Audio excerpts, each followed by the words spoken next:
Welcome back to my channel. আসসালামু আলাইকুম। আশা করি সবাই খুব ভালো আছেন। আজকে আপনাদেরকে বানিয়ে দেখাবো বাটার দিয়ে ঘি। কিভাবে খুব সহজে ঘরে বসে বাটার দিয়ে ঘি বানাতে পারবেন সেই রেসিপিটি আপনাদের সঙ্গে শেয়ার করছি।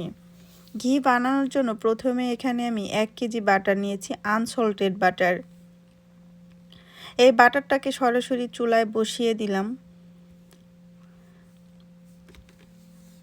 বাটারটা আস্তে আস্তে গলতে শুরু করেছে। ঘি আমাদের সচরাচর সবসময় ব্যবহার করতে হয়। বাজারের ভেজালওয়ালা ঘি না কিনে বাসায় এইভাবে বাটার দিয়ে ঘি বানাতে পারেন। এত সুন্দর একটা ফ্লেভার আসে এই ঘিয়ের, আসলে বাসায় না বানালে বুঝতেই পারবেন না। বাটারের ভিতর থেকে মিল্ক সলিডগুলো আলাদা হওয়া শুরু হয়ে গিয়েছে, সাদা সাদা দানা দেখা যাচ্ছে। বাটারটা সোনালি কালার হওয়া পর্যন্ত চুলায় রান্না করব। বাসায় বানানো এই ঘিটা দিয়ে আপনি যা কিছুই রান্না করেন না কেন অন্যরকম একটা ফ্লেভার পাবেন। ঘিয়ের ভিতরে আস্তে আস্তে সাদা ফেনাগুলো চলে সোনালি কালার হয়ে যাচ্ছে।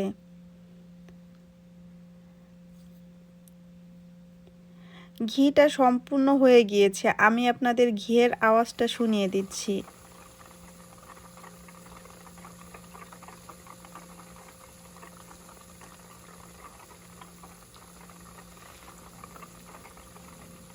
বুদবুদ বুদবুদ আওয়াজ হচ্ছিল।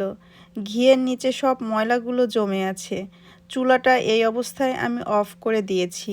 ঘিটাকে আমি চুলা থেকে নামিয়ে নিলাম। কিছুটা ঠান্ডা হলে ঘিটাকে আমি কাচের বয়ামের ভিতরে ঢেলে রাখবো। কিছুটা ঠান্ডা হওয়ার পরে ভিতরের নোংরাটা দেখেই বুঝতে পারছেন নিচে জমে আছে। ঘিটাকে আমি এখন কাচের জারের ভিতরে ঢেলে নিচ্ছি।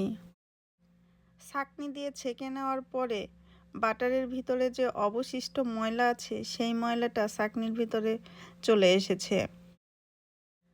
আমার বাটার দিয়ে ঘি বানানোর রেসিপিটা আপনাদের কাছে কেমন লেগেছে আমাকে কমেন্টস করে জানাতে ভুলবেন না। আমি আগে আরও ঘি বাটার দিয়ে বানিয়ে রেখেছিলাম। এটা জমে যাওয়ার পরে এই রকম কালার হয়ে যায়।